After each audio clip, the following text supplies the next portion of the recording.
night that should be having my baby bag. Big bag. Straight up, honey, really, I'm asking. Most of these niggas think they be. What's up, guys? Back again for the second part of the pretty much two-part series about instructing and training. What's up, Jose?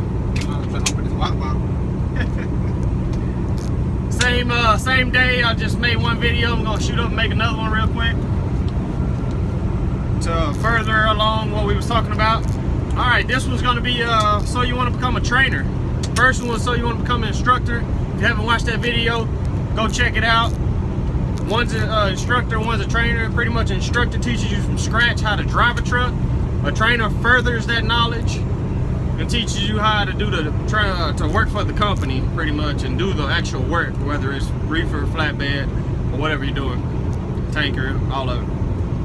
All right, more questions to ask yourself. I got 10 questions again. Some of these questions go hand in hand with the first video, so don't pretty much think that they kind of are the same question, but it's just pretty much the same, because if you're an instructor don't mean you're a trainer. So some of these guys only instruct, some of these guys only train, so they're pretty much same questions. Something close. Yep. Question number 1: are you racist or do you discriminate against others? Pretty much it's the same as the first video. You're gonna have different races, ethnicity, race, ages, genders, religions. Everybody different in your truck, so you never know who you're going to train, because most of the time we don't get to pick our students. So if I didn't pick Jose and they just paired him with me, I didn't know what I was getting. So you don't know what to expect, really. So you got to be able to get along with everybody and be nice to people, right? So hopefully you're not racist or discriminatory against anybody. Okay, I'm sure you catch my drift. All right. With that being said, number 2: will you be able to sleep while the truck is moving? Because now you're in the training phase, team driving, sleeping, driving, sleeping, driving, sleeping, driving. To go along with that is a must, or you won't be able to get rest. So if you can't sleep, then you're not gonna be able to get rest, and you can't train. So if you don't think you'll be able to rest while that truck's moving, don't even think about it, because if you can't ever get any rest, that's just gonna create a problem, a hazard for you guys being on the road, and you shouldn't be driving if you're tired. And also, can you trust someone with very little experience with your life?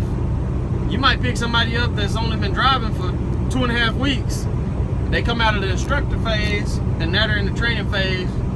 They've been driving for 2-3 weeks, and now they're with you.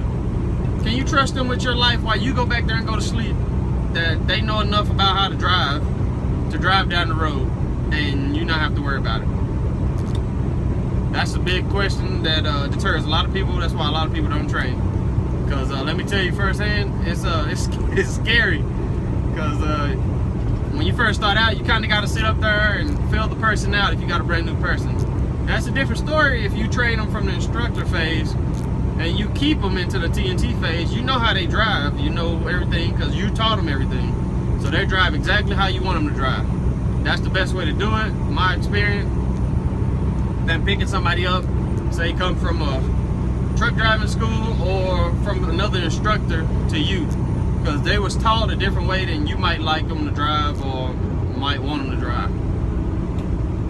All right, number 3: do you know enough about what you're training to train someone else? And can you train the Qualcomm and logbooks and paperwork? Because even though they supposed to learn the Qualcomm and the logbooks and some paperwork and stuff during the instructor phase, like I said, they only might have been with them for 2 to 3 weeks. That ain't enough for nobody to perfect it.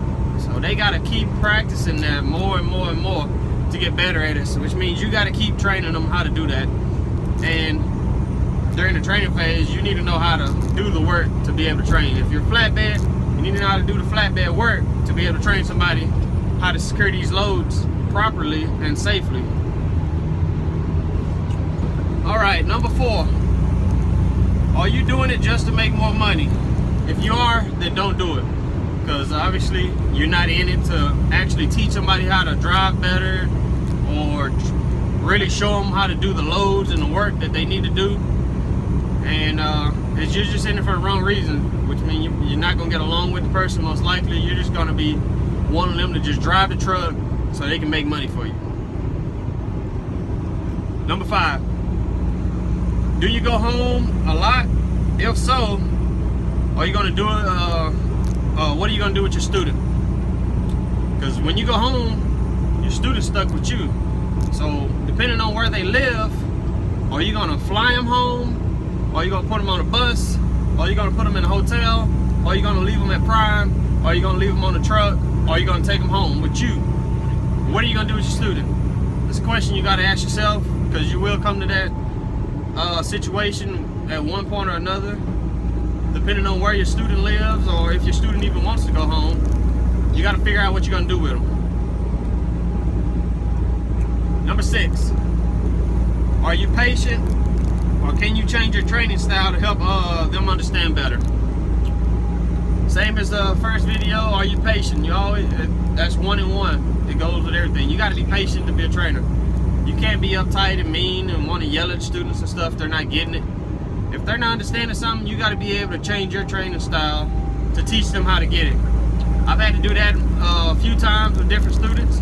They wasn't learning the way I was teaching, so I had to figure out a different way to teach. I've asked other trainers, buddies of mine, some different ways of how they do something so I could teach, and it helped out. I mean, they learned the other way, so you gotta be willing to change, not just expect them to learn just because you want to teach them a certain way. That might not be the best way, so be willing to compromise. Number 7, how are you gonna work the driving shift? If you're reefer, it pretty much can be any time, day or night. You guys can just run when you run out of hours to the next person. I don't do that on flatbed side. I don't know, some guys make their students drive all nights and they drive days, or vice versa. They drive all nights, they student drive all day. How are you going to work your driving shift? Me personally, I like to split the day and night, or the late night between student and trainer. I like my students to be up during the day primarily more than me, because as a flatbed, we deliver and pick up in the day, so I need my students to be awake so they can learn. I don't want my students to be up all day and driving at night and be tired. If one of us has to be tired, I'd rather it be me, because I've been driving longer. I have the stamina to drive. I know how to get myself through the driving shift better than the student. So right now I have my students drive anywhere from 12 to 2 o'clock in the afternoon to 12 to 2 o'clock in the morning. No later. I don't have them. I usually don't want them driving no later than 1:30. And then I'll take over 1:30, 2 o'clock in the morning to 1:30, 2 o'clock in the afternoon, and I'll still be awake after that, because most of the time our pickups are in the afternoon. Most of our deliveries in the morning, so I don't need a student to be awake in the morning. I can unload by myself most of the time. And evenings, I need them to be awake to pay attention to the pickup 100% of the time. So that's why I work my shifts like that. Now, you can work your shifts however you want to work them, but do not try to make your students drive all night and expect them to be up during the day, because that's just very unsafe, and it's not a good way to treat them. All right, number 8. Are you a clean person, and do you keep your truck in good enough condition to have someone on the truck? I didn't ask this question, I don't think, on the other one. They both go hand in hand. You gotta have a nice truck. I mean, I ain't saying you gotta be the cleanest person in the world, but you need to be somewhat clean, because you're gonna have somebody else living on your truck. And you don't want them, or they don't want to come into a dirty environment. I mean, I wouldn't want to get on nobody's truck that's dirty as hell, trash everywhere. He haven't swept his floor in forever. He got dirty drawers sitting on the floor in the back. I mean, his truck just nasty as heck. I mean, you need to clean stuff up and keep it at least somewhat presentable. Have them help you clean it, so you guys can live in a nice place, pretty much. Number 9. How are you gonna work your showers?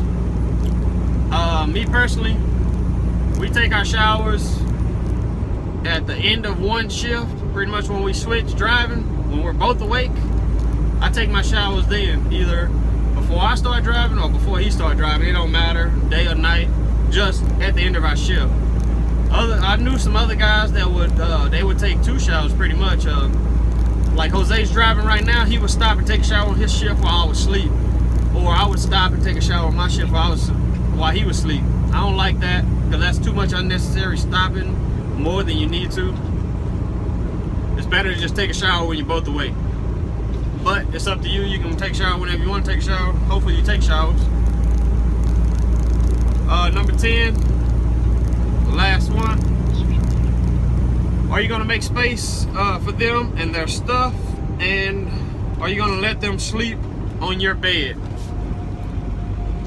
Pretty much, yeah, it's your truck, but you got to remember they're coming on your truck with things. They're not just coming with just them by themselves. They're gonna have luggage. Or you're gonna have a little storage bin or something if you got a condo truck and have room for them to put some of their stuff. Or you're gonna make them keep all their stuff on their bed. Or you're gonna let them put food on your truck if you have a refrigerator and stuff, and have a way to eat. And or you're gonna let them sleep on your bed. Because technically, if you're at Prime, they're required to sleep on the bottom bunk. Now, the way I work that is, I require all my students to have a sleeping bag. Because I don't want to swap covers, you're not putting your covers on my bed. You can have a sleeping bag and we can work it like that, or you can put a sleeping bag on top of my covers and you can sleep on the bottom bunk. If they don't have one, I'll buy one and provide it for them. So, it's up to you, however you want to work that, but just things to think about, are you prepared for. And once again, if you guys are looking to come to Prime, I dropped the name of my recruiter and her phone number. You can give her a call. You can use me as a referral. Just give her my name. She knows who I am, and she'll get you squared away and taken care of. No problem. And you'll be in orientation no time and working. Thanks again for watching. As always, Don't forget to subscribe, guys. don't forget to subscribe. We'll see you guys on the next video.